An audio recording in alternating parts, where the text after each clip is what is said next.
Love and Abuse is my other podcast all about relationships. Yes, I talk about relationships on this show too, but I get into the nitty-gritty of difficult relationships over there.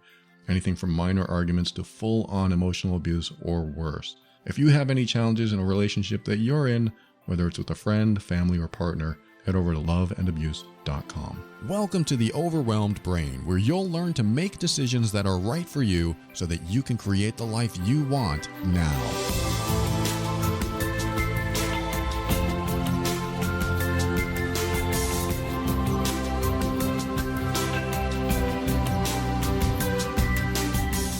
Hello, this is Paul Coliani, and I'm here to help you learn to deal with difficult people and tackle life's challenges without compromising who you are. This show consists of my personal opinions and is meant for informational purposes only. Always seek a professional for your mental health and well-being. You'd think I'd be energized after almost a month of, or 3 weeks of vacation, but I am actually a low energy because of several reasons, but one of them is I started a CPAP regiment where I use a CPAP machine every night because apparently I haven't been getting sleep for the past 35, 40 years. So I'm told. So that's one of the things that happens when you go through life and you figure out something's wrong, something needs improving in your life or changing. And I think that's a lesson in life in general. Just kind of pay attention to what might need changing in your life and then follow that path and see where you get. But I'm going to move on from that subject and go into the subject of this episode. It comes from an email from somebody who said, "Hey Paul, I recently discovered you and your podcast, and they're a clarifying tonic for me. I've been married about 2 decades to someone who I've been slow to discover doesn't think rules of any kind apply to him, and he pulls his head in like a turtle when I get mad and refuses to have a meaningful discussion. He just waits for the storm to pass. I love him, but I'm not certain he has a very high emotional intelligence.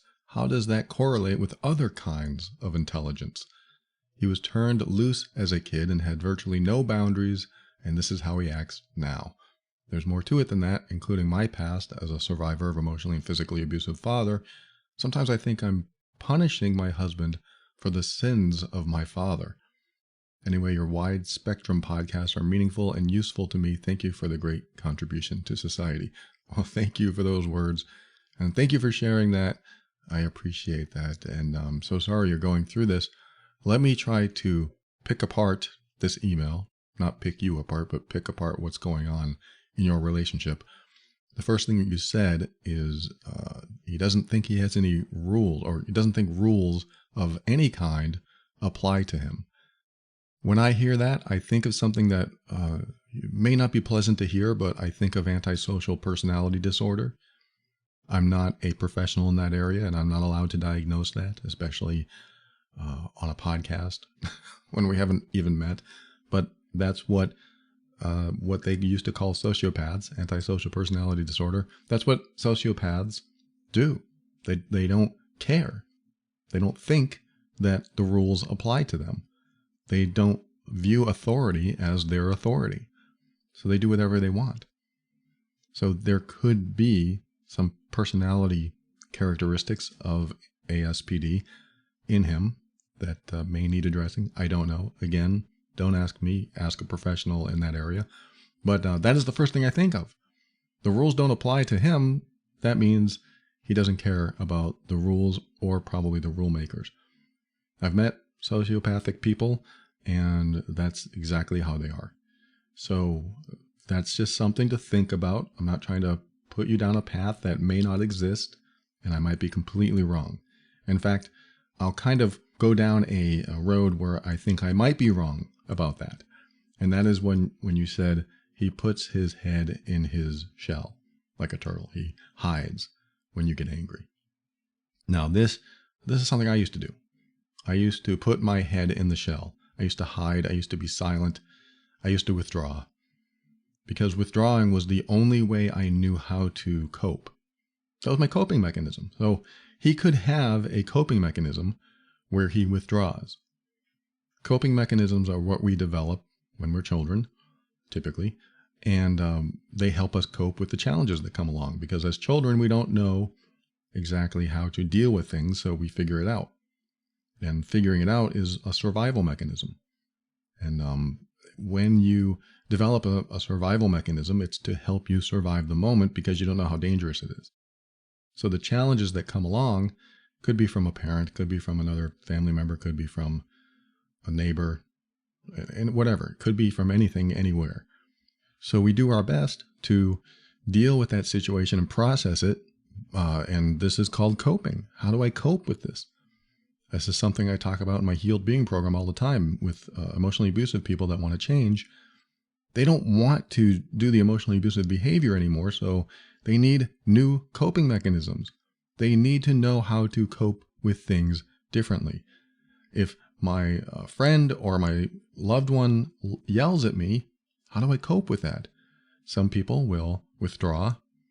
Some people will yell back even louder. Some people will hit, hurt. And some people will just, who knows? There are different things that people do. Some people will get really tired and go to bed. It's just a way they cope so they can survive that moment. And so when you're a child and you don't have any life experience, and then something happens and you don't have a reference on how to behave or how to act, you figure it out. You do something, and then you find out if that something works. For me, it was also withdrawing. I better hide. If somebody's yelling, if somebody's drunk in my house, which happened a lot, if they're yelling downstairs and they're at the top of their lungs, they're screaming and they're kicking and they're throwing glass, like drinking glasses. If they're that angry, I'm withdrawing. I'm hiding. And so as a kid, I realized, hey, that works. I survived. This is great. Now I can do this behavior anytime that happens because I know it works for me. And if you never develop a different coping strategy, then you end up using the same one that you developed as a kid. And that's what happened to me. And so when I grew up and I got into adult relationships and my partner or whoever started yelling or getting angry, I would withdraw. That's safe. That feels safe to me. And I wouldn't come back until it was safe to do so. So does that mean that somebody who does that has antisocial personality disorder? No, that's not necessarily true at all. It just means it's a component of coping. And it's quite possible that this person who wrote, that's all he's doing. The magic words for me when I said ASPD was when you said he doesn't believe the rules apply to him. Could be narcissism too, but it's typically ASPD. But coming back to coping, this could be the way he copes. Well, it sounds like it is. Sounds like this is the way he copes, which tells you have to work with that in the structure of his coping. His coping mechanism is hiding or withdrawing because he doesn't feel safe. Now, this is a tough area because if you are an equal adult in a relationship with another equal adult, meaning you both have independent, autonomous thinking, and you both know how to deal with the world as adults, then you'd hope that you could have an equal, balanced conversation where you both are able to express yourselves because you both trust each other and feel safe with each other. But where he's going is he doesn't feel safe, even if you're not intentionally aggressive. He may just not feel safe at all, so he withdraws. It's not a healthy coping mechanism because it doesn't help him deal with the problems of life.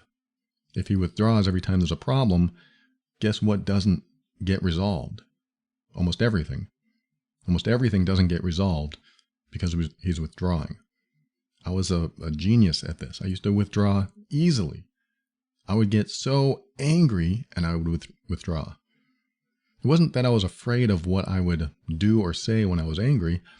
I was afraid what would happen to me if I got angry. As a child, if I got angry in front of an abusive alcoholic, what would happen to me? I didn't want to find out. I already knew that he was dangerous. Talking about my stepfather when I was growing up. He was dangerous, so I didn't want to find out what happened if I expressed myself. And to the person who wrote, your husband probably feels unsafe to express himself when you become agitated or angry. And that probably does come from something that happened to him in childhood. But here's the big problem with that is that you're not supposed to be his therapist. You're not supposed to be his coach. You can play those roles. Absolutely. I do sometimes in my relationship, only when she asks me to. I try not to jump into a coaching role unless she asks me to, because I want to be here with her having the relationship experience. It sounds cold when I say it that way, but it's true. I want to be in the relation. I don't want to have to think all the time about, I wonder where she's going with that. Let me analyze that. I don't want to be in coaching role all the time. I want to enjoy being a partner in a healthy, loving relationship. So this is why it's not always healthy to be the coach, to be the therapist, to present yourself as the people helper to your partner, because then you are stepping out of the relationship partner role or whatever relationship you're in, if that makes sense. The goal is to have the relationship experience with the person that you're with and not have to be their therapist or coach. But sometimes that happens. Sometimes if you want a relationship with somebody, you might have to step into that role because the relationship may not be sustainable if you don't. And this is the hard part. Will you be able to step into that role long enough to get through the difficult phase of the relationship healing and growing, mainly due to what you are facilitating? I'm going to rephrase that. Don't worry. Are you able to step into a role to help someone like that, a partner, a friend, a family member, to maintain the relationship long enough so that you can get through that phase where you are trying to help them through and help them learn a coping strategy that works for them and works for, quote, us, long enough for you to get past that so you can have a normal, healthy relationship again. The goal is to get through it so that you don't have to do it anymore. Can you get through being a therapist or a coach to someone you care about so that you can get through it and you don't have to do it anymore? Just for that small phase. I mean, you might have to do this multiple times throughout a relationship, but there's a small part of it that could take place where you are a therapist or a coach in your relationship. It involves stepping out of the relationship. That doesn't sound right. It involves stepping back from being completely connected with them.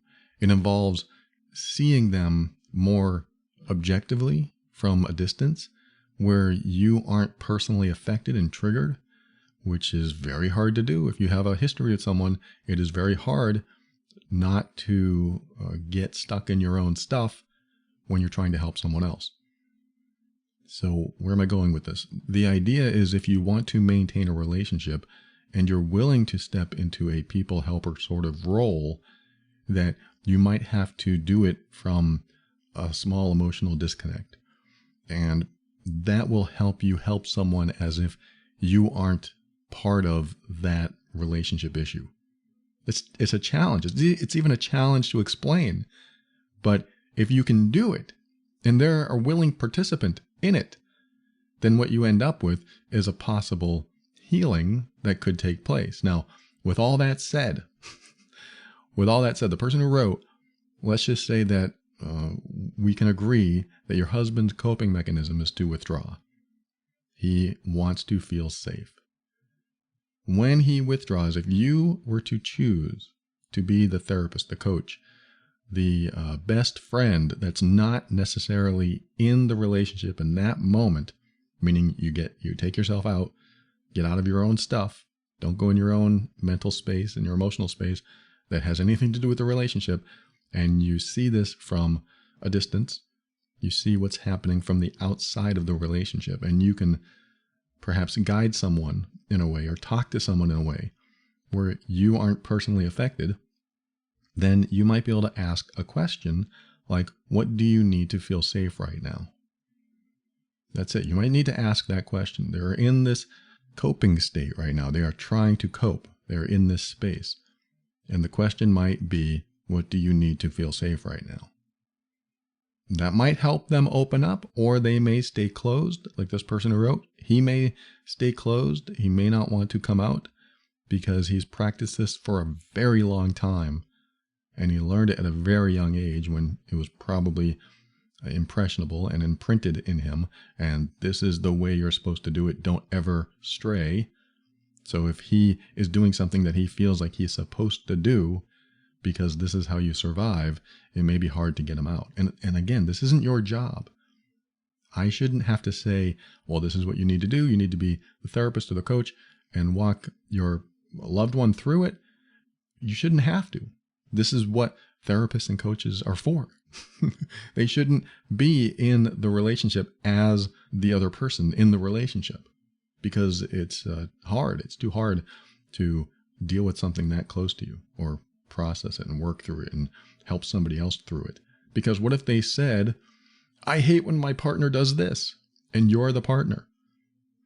I hate when they say this, and you're the one they're talking about. That's why it's hard to not get in your stuff, your own stuff. And so if you have the capability to step out of your existing relationship as the person that is a part of that relationship, and see it from afar, and see it objectively, and talk about it objectively, and even talk about yourself objectively, then you might be able to help someone through and improve a coping skill that they're using. I mean, probably not a good word, skill. It's just a strategy.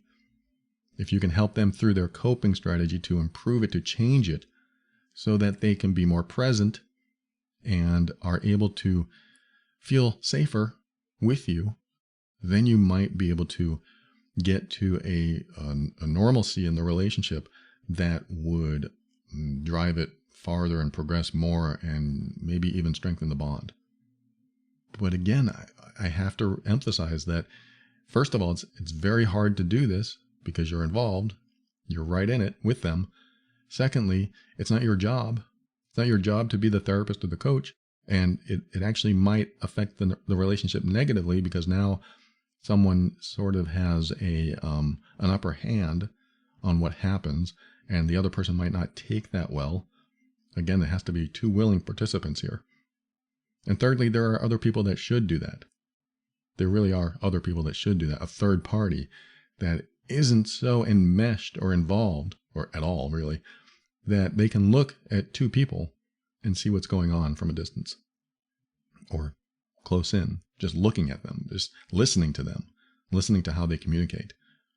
I used to do that all the time. I did one-on-one coaching. I used to do that all the time. Listen to two people talk, and I'd say, whoa, what you just said was hurtful, and that other person didn't even say anything about it. Your partner, whoever. And I would help them understand how they're communicating in a way that was hurtful to each other, if that was the case, or unhealthy or unproductive. And that was very helpful. So this is why it's helpful to have a third party do this kind of stuff. Therapy is really good doing that kind of stuff.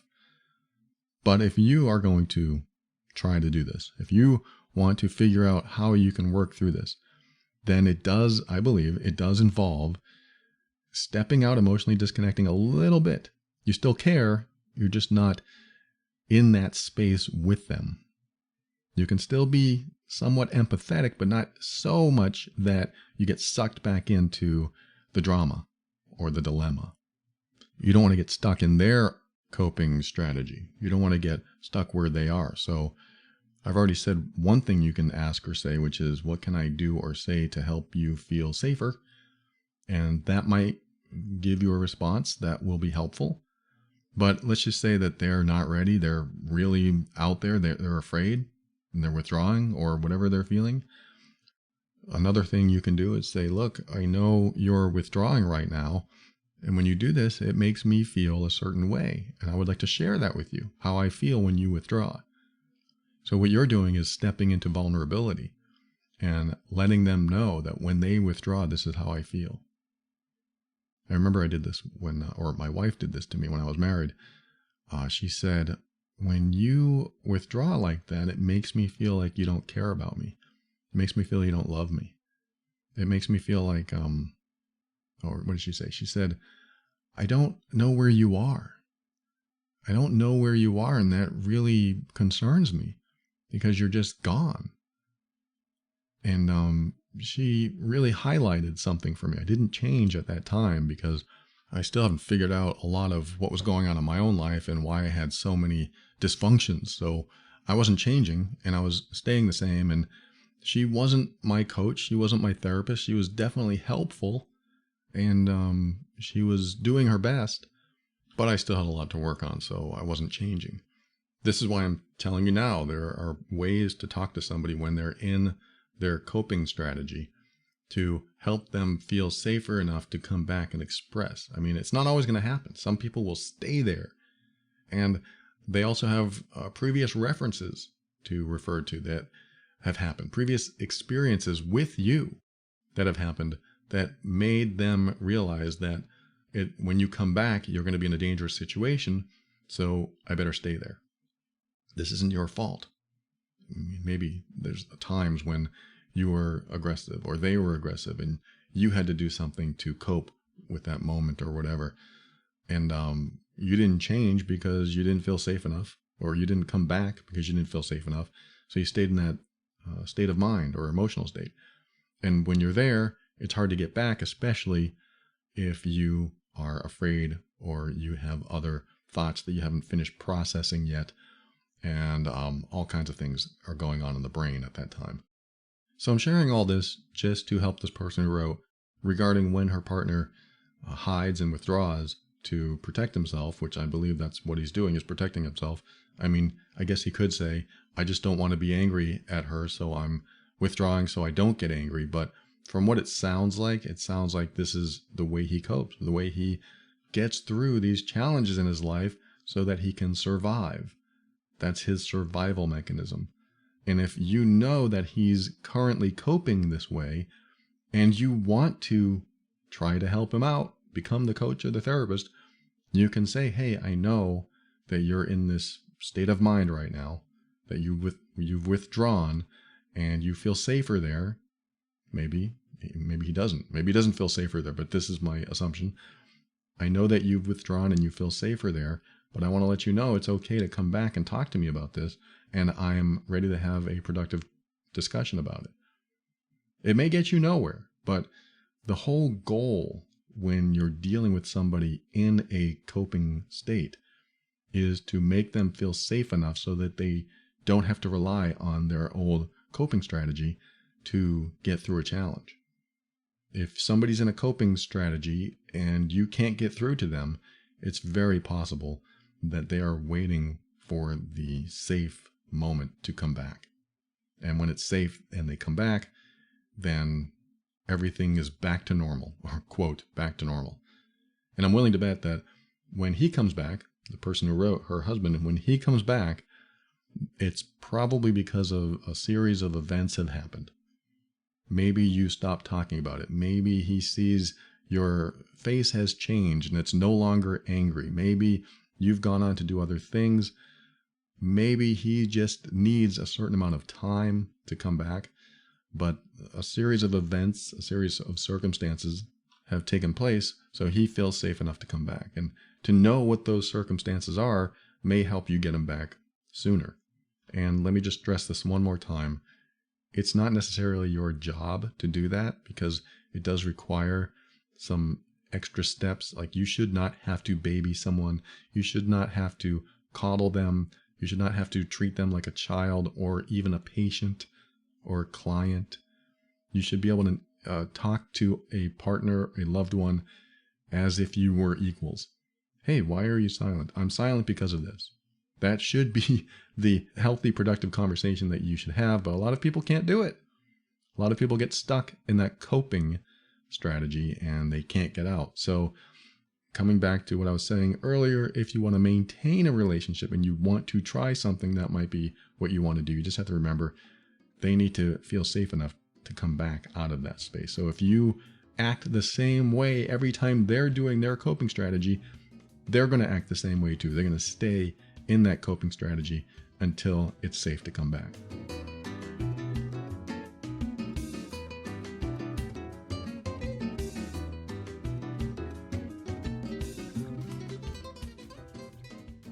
And talk about the perfect sponsor for today's episode, BetterHelp.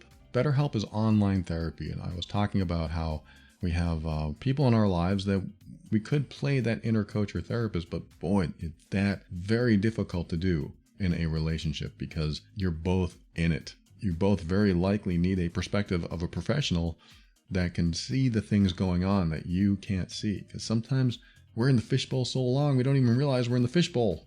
And it's very helpful to have somebody who can look from the outside and see what's going on. This is what BetterHelp does. They're entirely online. They're designed to be convenient, flexible, and suited to your schedule.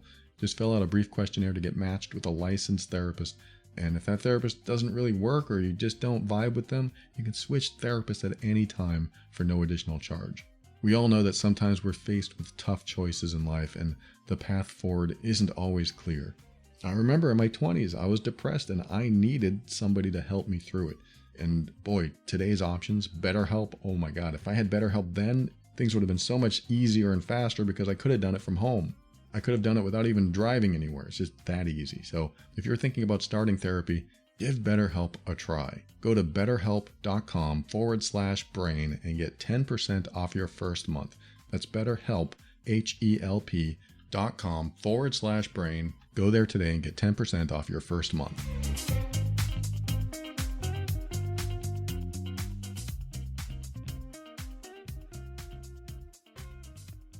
Now, that was just one part of this message that was written, so I'm going to continue picking this one apart or taking pieces and talking about them. Let's see. He said he doesn't think a turtle when he gets mad. He's just waiting for the storm to pass. Exactly. And I love him, but I'm not certain he has very high emotional intelligence. It's quite possible if somebody has dealt with a lot of issues, a lot of trauma when they were younger, and they never addressed their own coping strategies, they never addressed what bothers them, their own emotional triggers, then yes, they can have a deficit in emotional intelligence. And when they do, they don't know how to communicate. They don't know how to express themselves, and they don't know how to operate in the world of emotions. So in this case, he withdraws. So you might be right there. And it's just something that we have to work on. It's something that I always work on. I talk about it, I teach it, and I work on it all the time. Because thoughts come up. Emotional triggers happen. Thoughts that occur that I don't want in my head that make me upset, that make me angry. I have to process those things, and being somewhat emotionally intelligent helps you process those things. It helps you think about things in a way that doesn't bring you down a downward spiral into sadness or anxiety or depression. Emotional intelligence helps you work through those things. And all it is just asking yourself questions. I mean, it's a lot more than that. But for me, when I feel some sort of emotional trigger or upset, I just ask myself questions like, why am I getting upset? Why am I getting angry? Why am I getting jealous? Why am I so infuriated by what that person said? I'm going to ask myself questions, and I'm going to continue asking myself questions until I feel a tiny bit better, or until I resolve it, or just to reflect upon it, to not let myself go without talking about it. You want to think about this stuff. You want to ask yourself these questions. That to me is what emotional intelligence is. You're just asking yourself questions about your emotional state. I want to know why I'm angry. Well, I'm angry because he cut me off. Yeah, but why does that make you angry? Well, it makes me angry because my life was in danger. Okay, so your life was in danger. Why does that make you angry? Well, that's a stupid question. Exactly, but you need to address it if you want to address the emotional state and you want to get out of that emotional state. Well, if my life was threatened, that means I could have died. He could have ran me off the road. And then I might ask myself, well, how is that a big problem? Why is that a big deal?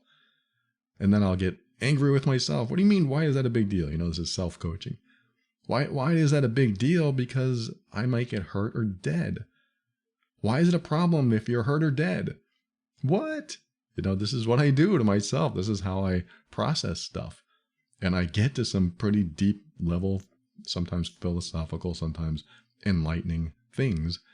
And then I ask myself, well, when was the first time I felt like this? I always like to know the first time I felt like something. When was the first time my life, or I felt threatened? My life felt threatened. And I'll think back and I'll ask myself questions about that time. I'll ask myself questions about why I believe certain things. Why do I believe getting hurt is a bad thing? Again, it sounds like a dumb question, but I want to know that. I want to know these things. I think that's what helps create and strengthen our emotional intelligence, is knowing the deeper meanings instead of just assuming we know. Because what we do is often assume, well, if somebody runs me off the road, of course I'm going to be angry. But do we ever think about why we're really angry?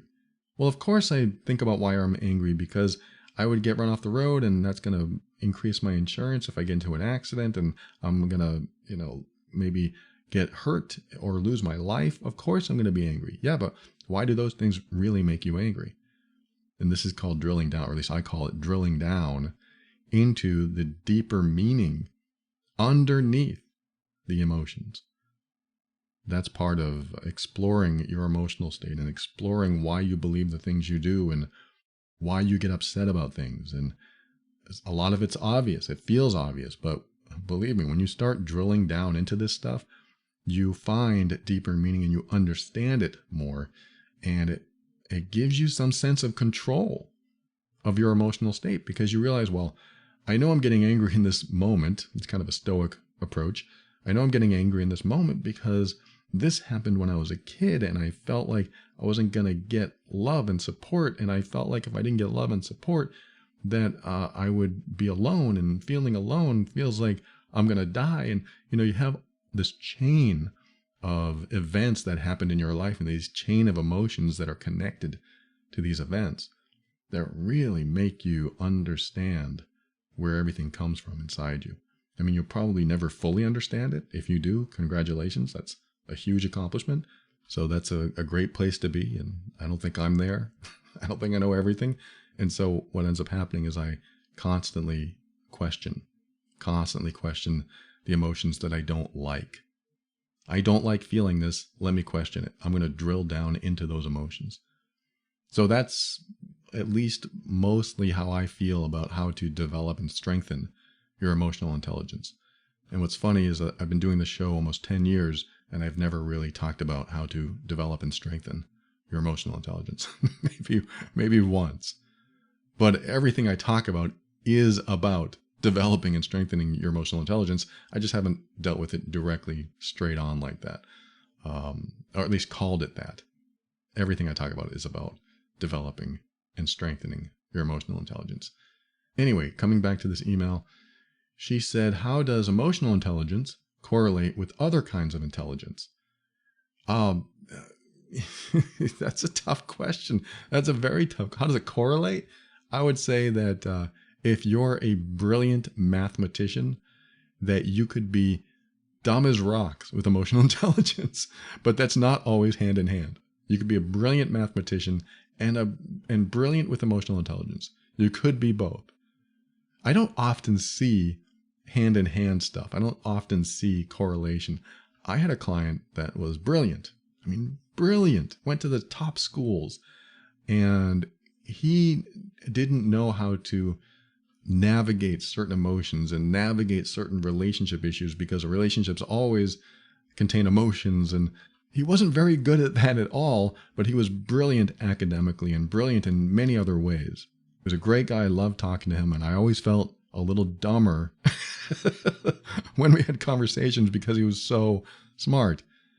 But he saw me the same way when it came to emotional intelligence. I mean, this is my belief, and we've kind of talked about it back and forth, but he saw me like that. He didn't know how to handle some of this stuff.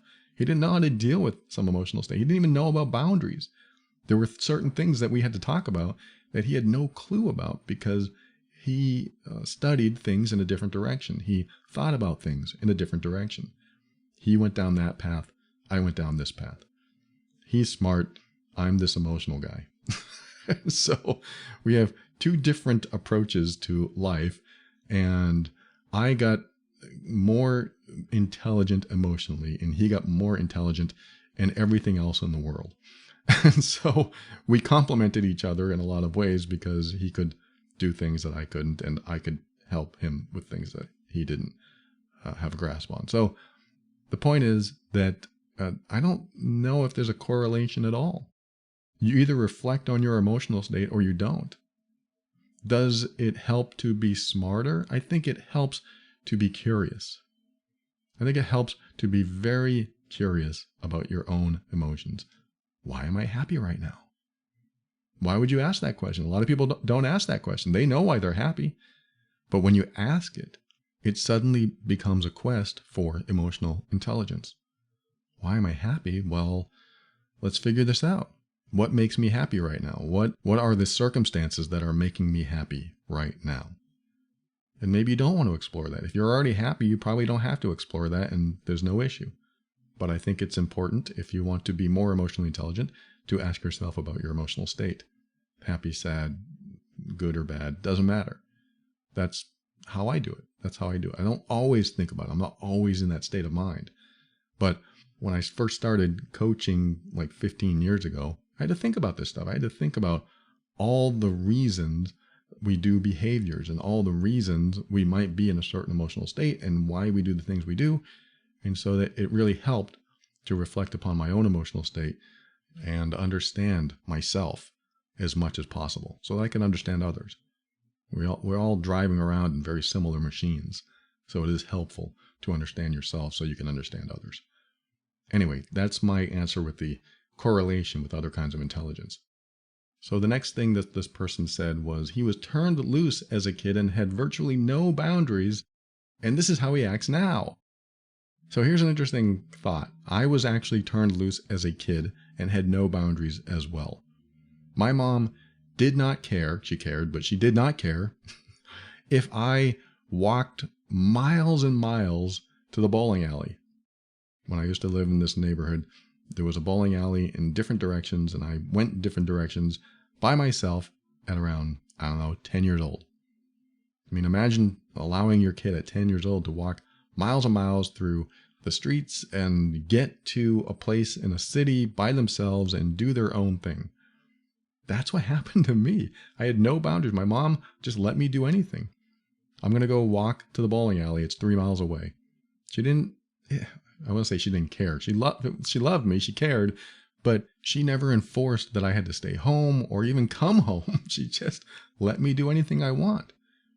And so I grew up without restriction. I grew up without the feeling that I might be doing something wrong or going against what she wants, because it was never conveyed to me what she wanted. I just was allowed to do anything I wanted.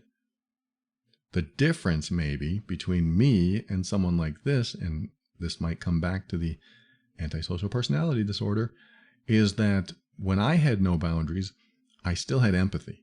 Now, what does that mean? That means that if I did something wrong and my mom was disappointed or sad because I did something wrong, that affected me big time.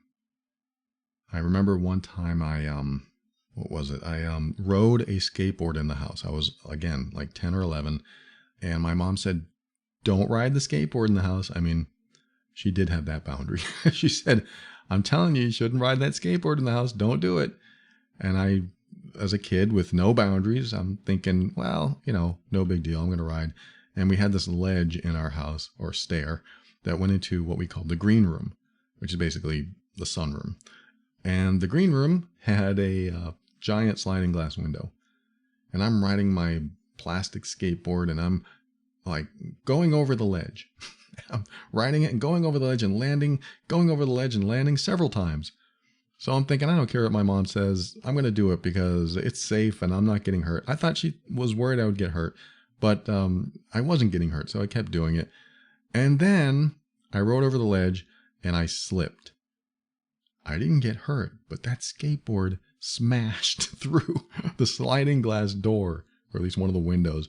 And oh my God, it was a loud smash. And I thought, oh crap, I'm in trouble. Again, she never really disciplined me. I mean, before that, she never disciplined me. So I didn't think I was going to get smacked or anything like that.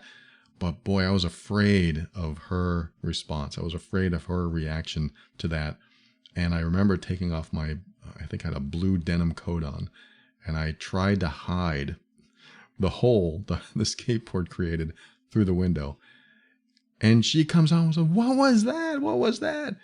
And there I am hiding it, feeling awful of what I just did after she told me not to do it. I don't remember what happened after that. I know she didn't get too angry, but she was upset. She goes, "Oh, why did you do that? I told you not to do that. I told you not to do that." So I didn't get disciplined. I didn't get punished or anything like that. There were really no disciplinary structure in our house, but I felt awful that she was upset with me. So that might be empathy. That might be fear that I'm hurting someone, or people pleasing. Could have been my people pleasing, fear that I won't be liked or loved. So I had other emotions and feelings going on at that time. But that feeling of not being liked or loved, and fearing that she will be upset, feeling that she would be upset or disappointed in me, stuck with me. And because it did, I became more of a rule follower.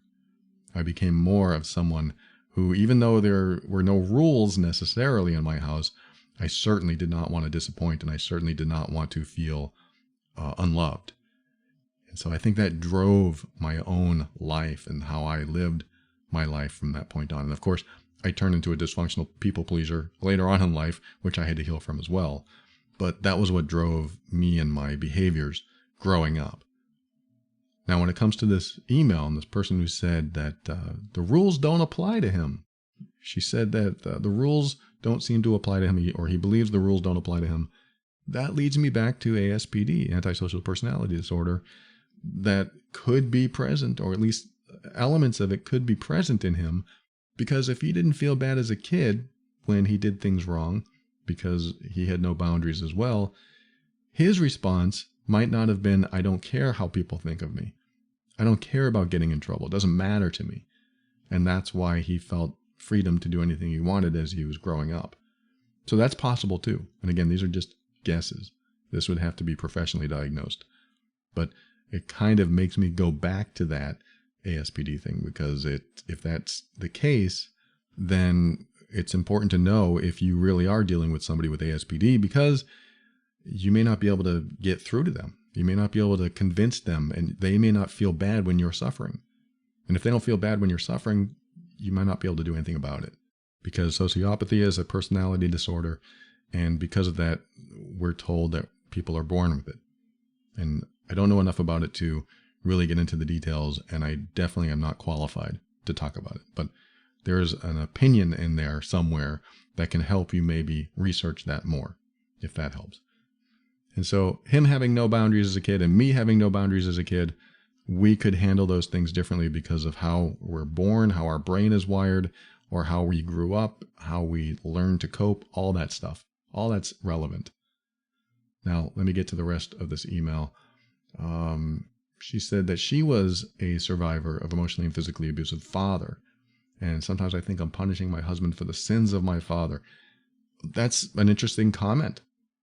I'm not saying that you are or you aren't. Maybe there are aspects of your personality that are coming out that are doing that to him.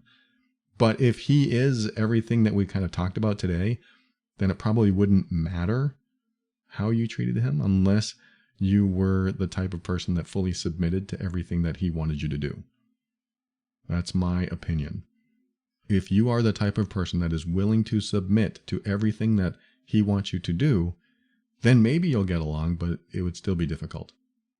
And since we're not really wired to be submissive to everything that somebody wants us to do because we're different people, you'll probably still be unhappy.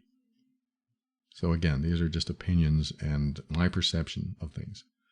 And could you be punishing your husband for the sins of your father? I don't know. You didn't give me any of your specific behaviors. But I will say this, sometimes when we are abused as children, we will seek out certain types of people in our lives because we feel comfortable around them. So if you had any sense of comfort when you met your husband, it's quite possible, maybe probable, that you felt more comfortable because he had the type of qualities that you remember in your father, even though your father put you through a lot of hell, it sounds like. And I'm so sorry you had to deal with that. But sometimes when we don't know anything outside that box we grew up in, we believe that this person that we've just met might be safe because there's a familiarity to it. And familiarity feels more comfortable. I'm more comfortable with this person, even though they display some qualities, and those qualities might be the good qualities that your dad had that maybe you saw every now and then because when he wasn't hurting you, he had these other qualities that made you feel good inside. Or they could be your own perceptions or misperceptions that when you were a kid, you believed you saw these good qualities in your dad, but they really weren't good qualities, but because they weren't being, your dad wasn't being hurtful at that time, they felt like good qualities. So there could be a number of things going on there. And that would be something that you'd want to talk to somebody about or reflect on your own. But it's important to remember that sometimes we will pick out people in our lives, will choose them to be our partner, to be our friends, because they possess certain qualities that we're familiar with, even though we don't realize some of those qualities could be indicative of hurtful behaviors.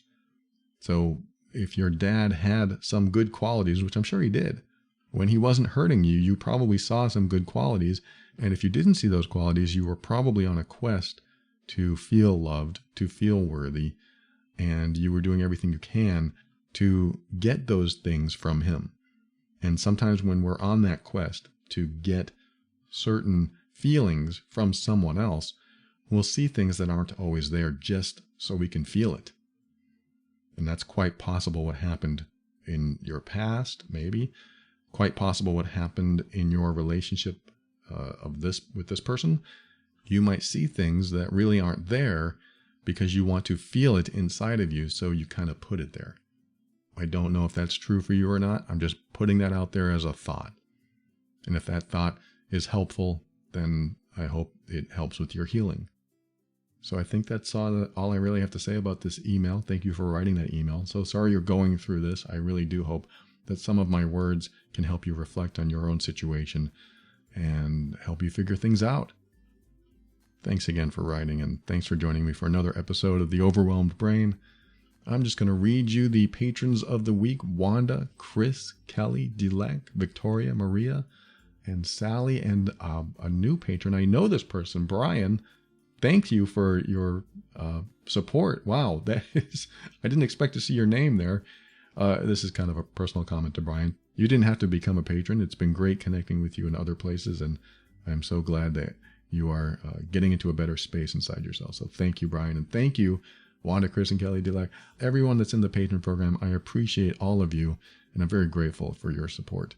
Thank you again. And if you are getting value from the show and you would like to give back, head over to moretob.com and you'll have options there.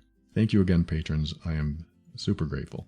And I mentioned it earlier, loveandabuse.com. That's where I talk about relationship challenges, the issues that we go through, difficulties in relationships, communication issues in relationships, control and manipulation, and even emotional abuse in relationships. If you are in any type of relationship or have somebody that you care about that you're just having a challenge with, listen to my podcast, Love and Abuse, over at loveandabuse.com. And if you discovered that you're the difficult one in the relationship and you want to change that about yourself, head over to healedbeing.com, and I have a very comprehensive, very effective program that I really poured my heart into to make sure that it covered almost every aspect of what you're dealing with. And that is a great way to improve your relationship when you've discovered that maybe you're doing these things to the relationship and you want to stop doing those things and even show up as the best version of yourself. That's over at healedbeing.com. And finally, thanks to Kevin MacLeod of Incompetech.com for some of the music transitions in The Overwhelmed Brain. And again, thanks for joining me today. Emotional intelligence was a great subject to talk about because it is something I rarely bring up on the show directly. It's always an indirect way. And I think it's important to understand perhaps some of the nitty-gritty behind the reasons I talk about certain things in the way I talk about them, and why I give the suggestions I do, because I believe when you become more emotionally intelligent, you are able to handle so much more in life. And this is what I've learned in my own life, is that when we are able to deal with and process our emotional state as huge challenges come our way, or even minor challenges come our way, we're able to handle them better next time. And this is why it's so important to remember, if you're in a depressed state, or you're feeling like you want to hurt yourself, or you're feeling suicidal, some of the really, really tough states, that it's temporary. It really is. No matter how long you've been going through it, it is temporary, because there is a path through that state. There is a path out of that state. A lot of it is self-questioning. Some of it is therapy. A lot of it is reflection. There's so much to learn about yourself that sometimes you just don't know until you ask yourself certain questions and reflect on certain things and really drill down into some of the meanings behind and below all the stuff going on in your life and all these thoughts and emotions that you have. If you are willing to just keep drilling down and drilling into some of the deeper stuff, or at least making it deeper. Don't keep it on the surface. Make it deeper. Get your feet wet. Dive right into it. Because what you end up learning is why you operate the way you do. Oh my God, it was when I was 6 years old, and that's what happened, and no wonder I'm like this today. That's the kind of stuff that you can come up with. Or maybe nothing happened to you as a kid, and you developed some sort of belief that caused problems on the way to adulthood. Or maybe you learned something as an adult. Maybe you were traumatized as an adult. There's all kinds of things, but we have to be willing to drill down and learn about ourselves. And if you feel like I've done all that, then I highly recommend that you listen to whatever episodes that you believe apply to you, because I've been doing this for 10 years and I've talked about nearly everything when it comes to our emotional state. Go to theoverwhelmedbrain.com, click on all episodes, and you'll have a little search field there, and just type in what you're feeling or type in what you're dealing with, because you're going to find episodes that you may not have heard. I've been doing this a long time. I'm putting it all out there. I try to put everything I know on the air. And I feel pretty darn good in myself, so I'm doing something right, because I came from a place of feeling pretty awful about myself and feeling pretty awful inside. I have been depressed. I have been suicidal. At least I had those thoughts. I've had many, many issues in my life that I needed to process, I need to heal from. I've ruined so many relationships. I've gone through a lot. I've been down and out. I have been the people pleaser. I've been the conflict avoider. I've been all these things, dysfunction after dysfunction. And so to get through that stuff, it takes some time. It takes some processing. It takes some reflecting. And I just want you to get to a point where you feel good in yourself too. And I tell you what, a lot of people might say, well, yeah, but life circumstances are really putting me down right now. And yeah, I totally get that. That still happens to me. Life circumstances will make me feel bad. But the goal is to understand yourself so much that when you are down, you are able to get back up. That's the whole point, I think, is just to get back up. Keep moving forward, because the negative emotional states that we can be in, they should be temporary. I mean, there are some things we may not ever get over, but we shouldn't be so weighed down by those emotional things that we can't even operate, that we can't even feel some sense of happiness sometimes. I never want you to be in that space. So always keep an open mind that there are more answers that you just haven't discovered yet. Maybe you'll find it on this show. Maybe you'll find it in a book in the library. Maybe you'll find it from a best friend, from a parent, maybe not always parents, but somebody that out there that really cares about you. Somebody out there that really wants to see you happy. And maybe they'll have that one word or that one sentence that changes everything. You never know where it's going to come, but it will come. It always comes. You just have to know that it's coming. And sometimes it takes a long time and you think, well, this is never coming. Why bother? That's the 3 feet from gold analogy. You're 3 feet from gold. All you have to do is dig a little bit more and you're there. And sometimes that 3 feet from gold takes years to dig. And I hope it doesn't take years for you, but it will come. It will come. So hang in there. Keep an open mind. That's how you step into your power so that you can create the life you want. Always take steps to grow and evolve. You are powerful beyond measure. And above all, and this is something I absolutely know to be true about you, you are amazing.